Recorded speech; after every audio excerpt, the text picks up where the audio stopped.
Bóng bàn bao rào, một Lin Yunju. Thật sự quá cứng cỏi. Đối mặt với những pha bóng thần sầu điên cuồng, làm bùng cháy nhiệt huyết của nhà thi đấu Hồng Quán, Hong Kong. Hòa cùng tiếng hò reo như núi lở biển gầm.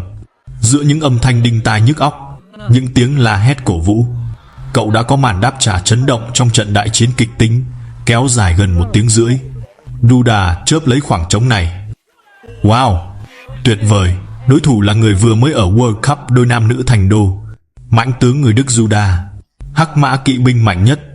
Anh ta hung mãnh phát động đòn tấn công sắc lẹm, phản công, liên tục tấn công, nhập cuộc đã dẫn 5-0. Lin Yunju ngoan cường, gần đây cũng hay ghê, phòng thủ rất tốt, 8-10, nhưng vẫn đến thời khắc căng thẳng khiến người ta toát mồ hôi tay. Đối mặt với việc bị dẫn 18, cậu không chỉ bá khí cứu 2 game point mà còn đánh ra một pha bóng tuyệt hay. Chủ động né người, như vậy thì 10 đều. Trong thời khắc tuyệt cảnh, Lin Yunju ra tay không chút nương tình. Bạn đang thả cho anh ta đó à? Wow, hiện tại Duda đang dẫn điểm bằng cú vẩy trái tay, ghi điểm dọc biên.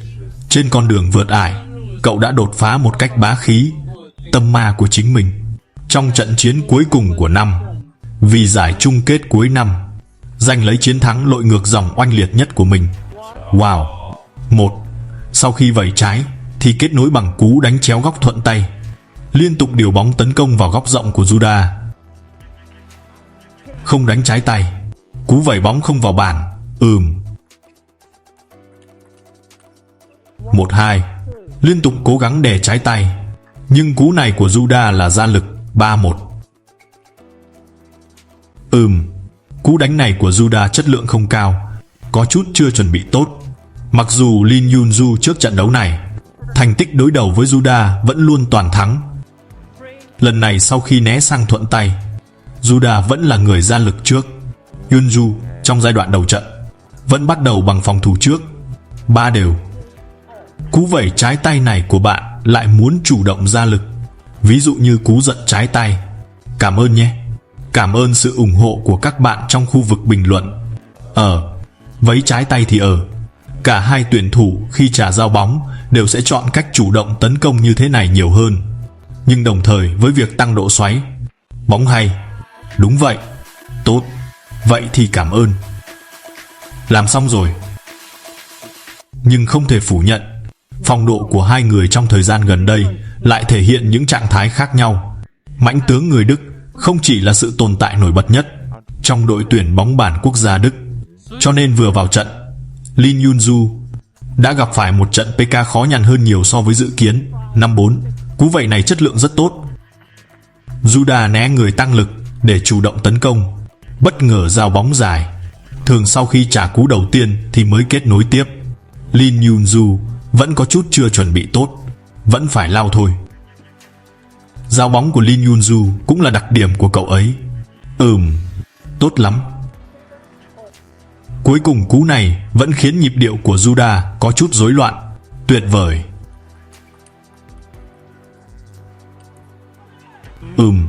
Bóng hay quá.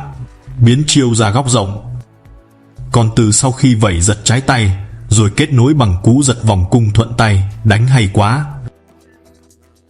Tiếc quá, cú cuối cùng này đã đánh trúng cạnh vợt. Chất lượng là khá tốt. Tiếp tục đè ép. Wow, tuyệt vời. 9-7, liên tục đè trái tay biến chiêu rồi kết nối bằng đường thẳng thuận tay. Chúng ta hãy xem. Hơn nữa, bản thân Lin Yunju đang mang trong mình thương tích, còn mang bệnh. Không chỉ mắc cúm A, mà chấn thương ở vai trái và mắt cá chân cũng chưa hoàn toàn bình phục. Đối mặt với điều kiện thể chất tồi tệ như vậy mà đánh hay ghê. Mấy cú phòng thủ trước đó của Yunju chất lượng rất cao, đồng thời trong lúc phòng thủ luôn tìm kiếm cơ hội phản công. Vậy cú đánh thuận tay dọc biên cuối cùng này hơi đáng tiếc một chút. Được, ok. Cú này xem ra, nhưng cũng có một chút chạm lưới rồi. Đối thủ đã giơ tay ra hiệu 10 đều, nhưng cậu lại thể hiện một ý chí thi đấu ngoan cường. Bất ngờ đánh dài, hay lắm. Một sự thay đổi chiến thuật quá tuyệt vời. Mở màn ván đầu đã kinh hoàng hóa giải điểm kết thúc, rồi thắng hiểm 12-10 giành lợi thế khai cuộc. Nhưng diễn biến trận đấu lại thăng trầm, vẫn vượt xa dự đoán của mọi người trước trận. 3-1, quả bóng hay. Pha đổi hướng này phải gọi là cực kỳ hiểm hóc. Bóng còn liếm nhẹ mép bàn, đè ngay vạch, lấp ló ngoài bàn. Móc nó lên. Đối thủ không chỉ đang hừng hực khí thế, vào trận là phản công dồn dập, dẫn tới 9-1. Pha đè dài vào trái tay vẫn trúng cạnh vợt. Ván này Juda chủ động tấn công, hiệu quả vô cùng tốt. Nhưng ban huấn luyện đã chuẩn bị chiến thuật cho Lâm Quân Như, chuẩn bị rất kỹ lưỡng cho những tình huống khó.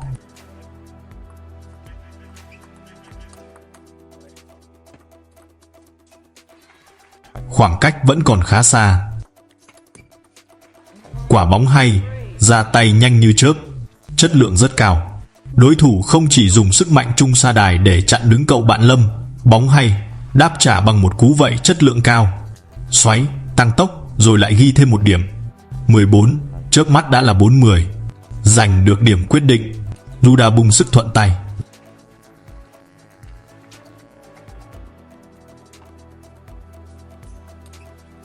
Đương nhiên rồi, một cú bật trái tay đẹp mắt thành 10 năm, gỡ thêm một điểm. Giao bóng ăn điểm, 11-6. Juda giành chiến thắng. Ván thứ hai, đặc biệt là Juda không chỉ dồi dào sức mạnh mà uy lực tấn công thuận tay cũng rất khủng. Nào,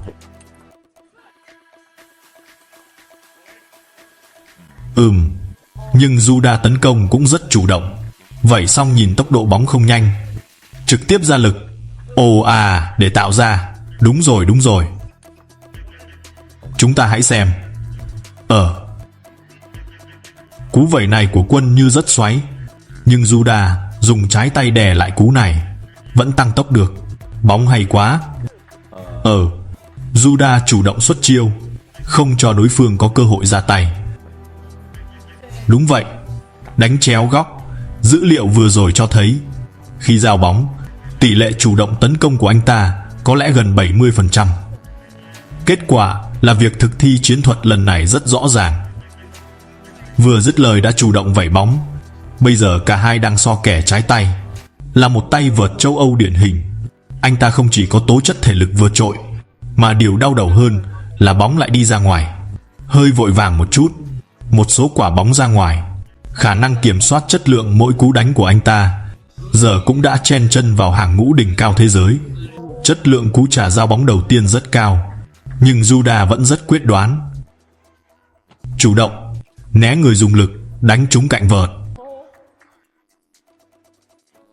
Nhịp điệu tấn công của Lâm Quân Như lúc này hơi loạn một chút. Khâu duy nhất có vẻ không yếu. Sau khi gõ dài, trái tay của Lâm Quân Như vẫn rúc lưới. Có lẽ là do thiếu biến hóa trong 3 quả đầu. Vâng, do may mắn, đường bóng cũng khá đơn điệu, lại còn sượt mép. May mắn ghê thật. Trông quả bóng chạm lưới, tưởng sắp bay ra ngoài rồi. Nhưng đối phương chính là dựa vào những cú chạm lưới may rủi này để biến phức tạp thành đơn giản. Bắt đầu làm lạnh đối thủ rồi. Lau sạch áo, để Quân Như bị dẫn trước 2 ván. Vùng lên nhưng rơi vào thế bị động với tỷ số 1-2, 10-1-5. Quân Như, nếu muốn tấn công, có lẽ phải tạo ra nhiều biến hóa hơn. Cần phải cảm nhận mũi tên của bạn đi trước một bước, gò một quả dài. Kiểu này trông có vẻ không cần làm động tác giả. Kết quả là một cú lừa ngoạn mục. Cú đánh úp dài không thành công. Đôi công vẫn giao vào vị trí thuận tay giữa bàn, chủ công ra tay. Hơn nữa, ở ván thứ tư then chốt, từ thế dẫn trước lại bị phản công như vậy. Cậu có bệnh à? Chính là tôi. Bóng hay. Pha phòng thủ này thực ra rất tốt. Sau khi giật hết lực rồi lại phòng thủ thêm một quả. Quả phòng thủ này rất hay, rồi lại chuyển tiếp. Chất lượng tấn công vẫn rất cao.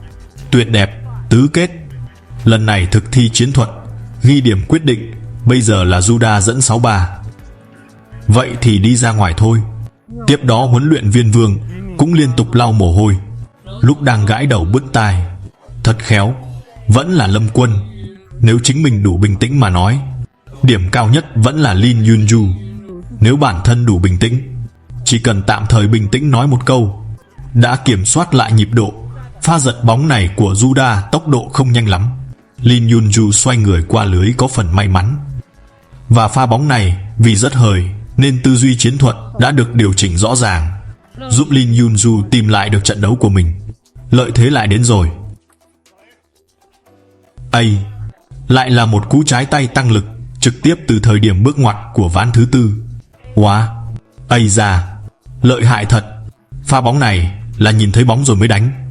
Cậu ấy lại bùng nổ ghi điểm mạnh mẽ của mình. Chuỗi 6 không này không chỉ giúp cậu ấy vươn lên dẫn trước, mà còn gỡ hòa tổng tỷ số với kết quả 11-8. Hay lắm. Pha này quan sát thấy cú giao bóng của Juda trong bàn khi bóng lên đến điểm cao nhất. Trái tay trực diện, hay lắm. Game point 18, bóng chạm lưới ra ngoài. Cứ như vậy, 11-8, Lin Yunju đã thắng ván này. Tỷ số được san bằng 2-2. Càng khiến cậu ấy thấm thía, combo bạt xoáy cộng giật lực có lẽ là một trong những vũ khí quan trọng để phá giải đối thủ người Đức. Sau khi bỏ nhỏ, bất ngờ vẩy thuận tay. Duda trong ván này bản thân đã mắc một vài lỗi. Giật bóng rất hay. Điều bóng góc rộng đẹp mắt. Hơn nữa, trong phòng thủ, việc bao bàn làm rất tốt. Lin Yunju trong mấy ván trước có ý đồ giật bóng toàn bàn, cộng thêm việc Lin Yunju thuận tay phát lực, vẫn thỉnh thoảng có thể liên tục thay đổi đường bóng, quay lại kiểm soát sự thay đổi nhịp điệu. Đối thủ liền tỏ ra khó đối phó hơn. Lin Yunju chỉ riêng giao bóng đã giành ưu thế 4-1. Bạn xem, giống như pha bóng này, một khi là bóng nửa cao, nếu nói theo thể thức 7 ván thắng 4, ván này chính là ván bản lề. Nếu thắng sẽ dẫn trước 3-2, cực kỳ quan trọng.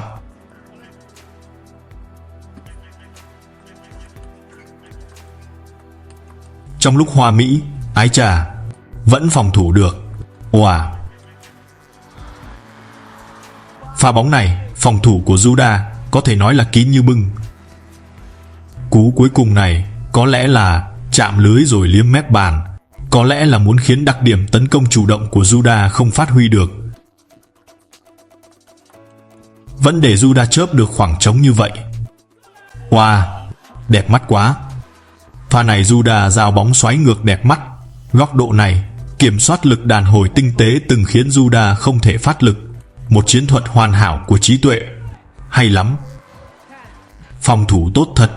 Trong tình trạng thể chất cực kỳ bất lợi, vẫn nắm giữ thế chủ động của trận đấu. Cuối cùng 11-5 dễ dàng vượt lên. Pha bóng này Juda giao một quả xoáy ngược dài. Kết quả là Lin Yunju trực tiếp giật bóng chất lượng cao. Tôi đúng là bình thường hay bình luận bóng rổ, nhưng bình luận bóng rổ và bóng bàn là hai phong cách khác nhau, phải không? Chúng ta hãy xem sự điều chỉnh của Juda trong ván này. Giao dài, Juda giao dài hay là phạt? Hai chiến thuật giống hệt nhau. Vậy thì Lin Yunju là 3, vẫn là để trái tay. Vậy thì Juda trong giai đoạn đầu ván này, khởi đầu này của Juda, nhưng con đường đến ngôi vương chưa bao giờ bằng phẳng. Bị dẫn trước tỷ số lớn, Juda cũng đánh ra ý chí liều mình. Bóng hay quá, đỡ giao bóng chủ động trái tay nhanh. 4. Đôi khi tấn công có lẽ là cách phòng thủ tốt nhất, nhưng dưới áp lực không ngừng, tỷ lệ lỗi của Lin Yunju cũng tăng vọt. Cú đánh thuận tay hay, khởi đầu một chuỗi ghi điểm 5-0. Sau khi giao bóng, xoay người tìm đường thẳng. Tốt, tấn công mạnh thành công. Nhưng Lin Yunju không hề hoảng loạn. Giống như khởi đầu 9-1 ở ván thứ 2, cậu ấy đều đã trải qua mấy chiêu bài tủ đó của đối thủ rồi. Vẫn là áp lực chủ động từ Juda. Trong đầu, cậu ấy đã tỏ như gương, liên tục công vào giữa bàn, đẹp mắt. Phòng thủ rất tốt. Trái tay biến hóa. Dù cho thể trạng không tốt, nhưng với tư cách là top 3 thế giới, tốc độ nối bóng tốt, tỷ lệ ghi điểm từ cú giật trái tay lên đến 68%. Những ưu thế ghi điểm chủ động này Góc độ của nó hơi lớn một chút đều đã thấm vào trí nhớ cơ bắp của cậu ấy. Tốt, phòng thủ, hét lên 76. Chỉ cần bản thân đủ kiên nhẫn, giữ vững sự tập trung, thì không có cửa ải nào là không thể vượt qua. Lin Yunju ngưng thần định khí, từng điểm rượt đuổi. Tỷ số dần dần thu hẹp. Dù cho đến thời khắc cuối cùng, Juda vẫn nắm lợi thế điểm kép. Tưởng chừng như trận đấu sắp bị kéo vào ván quyết định, Lin Yunju trong thế chân tường lại tỏ ra vô cùng điềm tĩnh. Cậu không chỉ biết cắm đầu tấn công, mà còn biết biến hóa chiến thuật, phá vỡ thế giằng co bằng những điểm rơi hiểm hóc. Không chỉ làm rối loạn nhịp phòng thủ của Juda, mà việc cậu liên tục gỡ điểm thành công cũng khiến đối thủ phải chịu áp lực cực lớn. Nhìn lại một năm đầy gian truân, Lin Yunju đã tham gia rất nhiều giải đấu, gần như không có thời gian nghỉ ngơi, một mình cật lực gồng gánh qua các trận đấu. Nhưng chiến thắng quý giá lần này đã đến. Phá bóng hay, chủ động né người. Và như vậy, tỷ số 10-10 vẫn khiến mọi người đặt trọn kỳ vọng vào cậu. Giao bóng thuận tay, Lin Yunju vẫn lựa chọn phòng ngự thuận tay một cách kiên cường. Hơn thế nữa là dù trong nghịch cảnh vẫn có thể tin vào bản thân và bùng nổ ý chí chiến đấu ngoan cường ngoài dự đoán. Lin Yunju đã làm được điều đó một cách xuất sắc trong trận này. Ngay cả khi sau khi mất điểm, bị đối thủ giành được điểm kết thúc ván một lần nữa, nhưng Lin Yunju đã thành công giữ vững tâm lý, hoàn toàn kiểm soát được nhịp độ của mình. Trên sân đấu đã vô cùng thành công, thực hiện được việc điều chỉnh tâm lý, tận dụng triệt để nhịp độ trên sân để ứng biến. Sự tiến bộ về mặt bản lĩnh đáng quý này dường như còn quý giá hơn nhiều so với tiến bộ kỹ thuật đơn thuần. Sau đó cậu chống lại áp lực, liên tiếp ghi điểm bằng 2 cú trái tay chớp nhoáng. Cú trả bóng quyết định không phải một cú đánh nhanh quá đẹp, cậu ấy đã đứng vững trước áp lực,